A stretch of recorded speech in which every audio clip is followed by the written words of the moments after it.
प्रेम की दुनिया।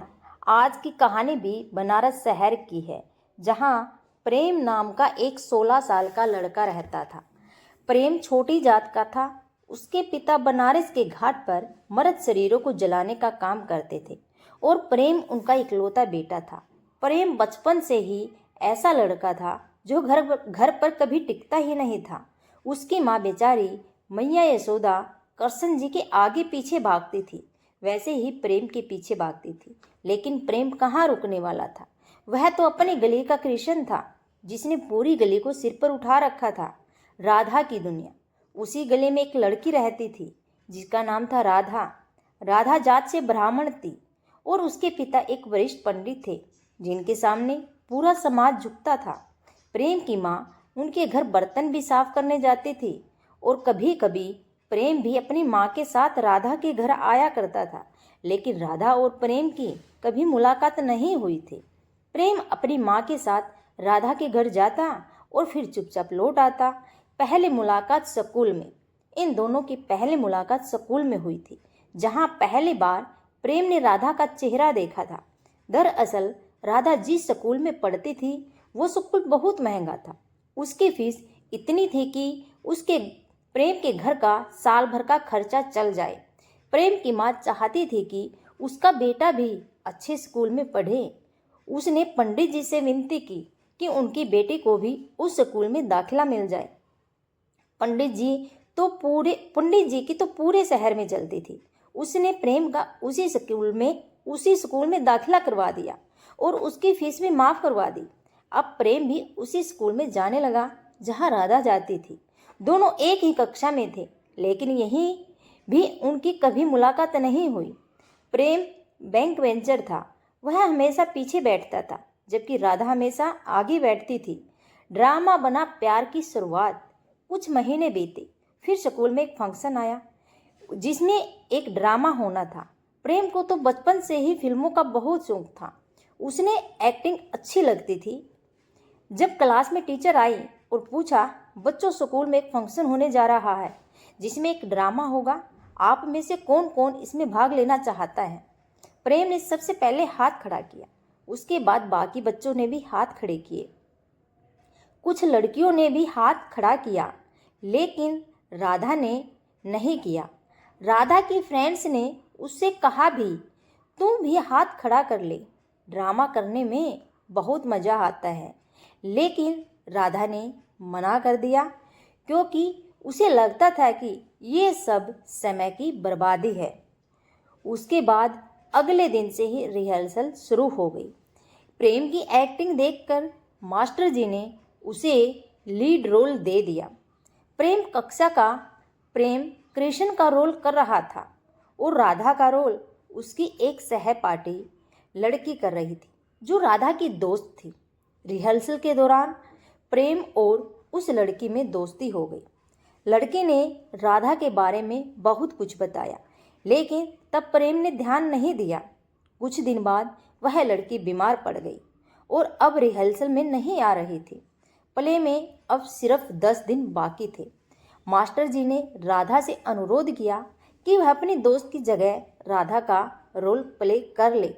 राधा मना नहीं कर पाई और हाँ कह दिया। अब राधा और प्रेम साथ में रिहर्सल करने लगे। दोनों के बीच दोस्ती हुई। प्रेम ने राधा को बताया कि वह उसके घर आता जाता रहा है। राधा ने भी कहा, हाँ, कभी कभी मैंने भी तुम्हारा घर देखा है। धीरे धीरे दोनों की दोस्ती गहरी होने लगी। अब प्रेम क्लास में सबसे पीछे नहीं, बल्कि राधा के साथ आगे बैठने लगा। प्ले में भी बहुत प्ले भी हो गया। दोनों ने बहुत अच्छा अभिनय किया, खूब तारीफें मिली और कई ट्रॉफियां भी। अब प्रेम रोज राधा के घर जाने लगा। साथ में खाते हंसते और दिनों में महीने सालों में बीत गई। 5 साल बाद अब दोनों कॉलेज में थे, लेकिन अभी भी वैसे ही रहते थे जैसे कि स्कूल में। राधा अब पहले से ज़्यादा सुंदर हो गई थी। कॉलेज में सारे लड़के उसके पीछे घूमते, जो प्रेम को बिल्कुल पसंद नहीं था। कई बार इस बात पर प्रेम की लड़कों से लड़ाई भी हुई और राधा को कहीं नहीं कहीं पता ही था कि प्रेम उसे पसंद करता है, लेकिन यह जानबूझकर उसे जलाने के लिए और लड़कों को भाव देने लगी। फिर एक दिन प्रेम ने तय किया कि अब वह सब कुछ राधा को बता देगा। उस दिन वह राधा को रोज की तरह स्कूटी पर छोड़ने जा रहा था। तभी रास्ते में कुछ उसने स्कूटी रोक दी। राधा ने कहा, क्या हुआ, स्कूटी क्यों रोक दी? प्रेम ने डरते हुए बोला, राधा, तुम्हें मुझे कुछ बताना है। राधा ने कहा, क्या बताना है? प्रेम ने कहा, मैं जब पहली बार तुम्हें रिहर्सल में देखा तभी से मुझे तुमसे प्यार हो गया। मुझे तुम अच्छी लगती हो और मुझे बुरा लगता है जब कोई और लड़का तुम्हारे आसपास होता है। मैं नहीं चाहता तुम किसी और के साथ घूमो। राधा ने कहा, क्यों? प्रेम ने कहा, क्योंकि मैं तुमसे प्यार करता हूँ।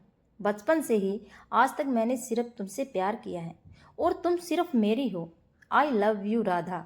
राधा हंस पड़ी, गधे, कब से वेट कर रही थी। तुझे क्या लगता है मुझे पता नहीं था? मुझे तो कॉलेज में सब पता था कि तुम मुझसे प्यार करते हो। बताया क्यों नहीं? प्रेम ने कहा, मुझे डर लग रहा था। राधा ने कहा, बेवकूफ़, कितने हिंट दिए मैंने तुझे समझा ही नहीं। मैं भी तुमसे बचपन से ही प्यार करती हूँ, बस तेरे बोलने का इंतजार कर रही थी। प्रेम अवाक रह गया, कुछ बोल नहीं पाया। तभी राधा ने जोर से उसे गले लगा लिया और अब दोनों किसी और दुनिया में खो गए थे। जब घर वालों को प्रेम और राधा की बात पता चली, दोनों हमेशा एक दूसरे का हाथ पकड़कर घूमते थे। स्कूटी पर राधा प्रेम से चिपक कर बैठती थी। कई बार दोनों को लोग साथ घूमते हुए भी देख चुके थे। बात अब पूरे गांव में फैल चुकी थी। राधा के घर भी बात पहुंच गई। पंडित जी बहुत नाराज हुए क्योंकि प्रेम छोटी जात का था। ये बात पंडित जी की इज्जत पर थी। उन्होंने राधा को खूब मारा और उसे कमरे में बंद कर दिया। दूसरी तरफ पंडित जी ने कुछ दंगाइयों को प्रेम के घर भेजा। उन्होंने वहां तोड़फोड़ की और प्रेम के पिता को भी बुरी तरह मारा। झूठी पर्ची और प्रेम की मौत। एक दिन प्रेम के पास राधा की एक दोस्त आई, एक पर्ची थमा दी। पर्ची में लिखा था, प्रेम, हमारे प्यार को हमारे घर वाले कभी स्वीकार नहीं करेंगे। मैं तुमसे बहुत प्यार करती हूँ। तुम्हारे बिना जीना बहुत मुश्किल है। हम दोनों भाग चलें और शादी कर लें। तुम आज रात 12 बजे काली माँ के मंदिर में आ जाना। मैं तुम्हारा इंतजार करूँगी। प्रेम की खुशी का ठिकाना नहीं था। उसने सोचा, यही पर्ची राधा ने भेजी है। वह तय समय पर मंदिर पहुंच गया और चारों तरफ राधा को ढूंढने लगा। राधा, राधा, तुम कहाँ हो? देखो, मैं यहाँ आ गया। लेकिन तभी पीछे से कुछ लोग आए और उसे पकड़ लिया। वे वही दंगाई थे जिन्होंने पहले उसके घर को तोड़ा था। उन्होंने बताया कि यह सब एक चालाकी थी।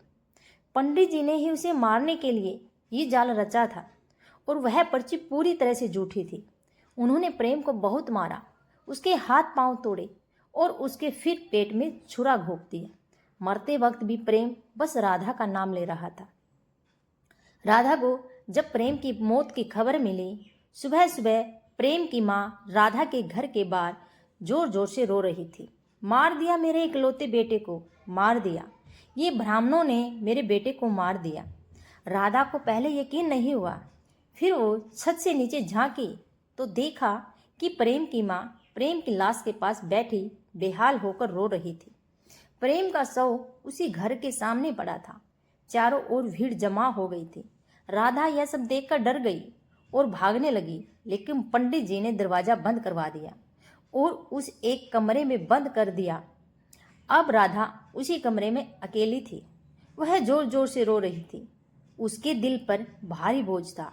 उसे लग रहा था कि प्रेम की मौत उसकी वजह से ही हुई है। उसने फैसला किया, अब उसके बिना जीने का कोई मतलब ही नहीं। उसने अपने कमरे में फांसी लगा ली। पंडित जी के घर में भी तबाही मच गई। प्रेम और राधा का जनाजा एक साथ उठाया गया। राधा और प्रेम की मौत के बाद लोग पंडित जी के खिलाफ हो गए।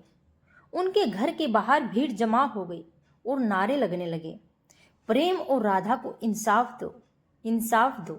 पुलिस आई और पंडित जी को गिरफ्तार कर लिया। गांव वालों ने तय किया कि प्रेम और राधा का जनाजा एक साथ ही उठेगा। पूरा गांव उनके अंतिम संस्कार में शामिल हुआ। दोनों का अंतिम संस्कार साथ में हुआ और आज उनकी प्रेम कहानी अमर हो चुकी थी। जिन्होंने समाज ने जुदा किया, उनकी रूहें साथ जलकर अमर हो गई। प्रेम और राधा अब कभी अलग नहीं होंगे क्योंकि वो अमर हैं। तो इस कहानी से हमें क्या संदेश मिलता है? धर्म और जाति के नाम पर हम इंसान अक्सर इंसानियत भूल जाते हैं। भगवान ने तो सिर्फ इंसान बनाया था, लेकिन उन्हीं इंसानों ने उसे बनाने वाले को बांट दिया। यह कहानी हमें सिखाती है कि प्रेम को समझना और उसका सम्मान करना ही सच्चे मानव का धर्म का काम है।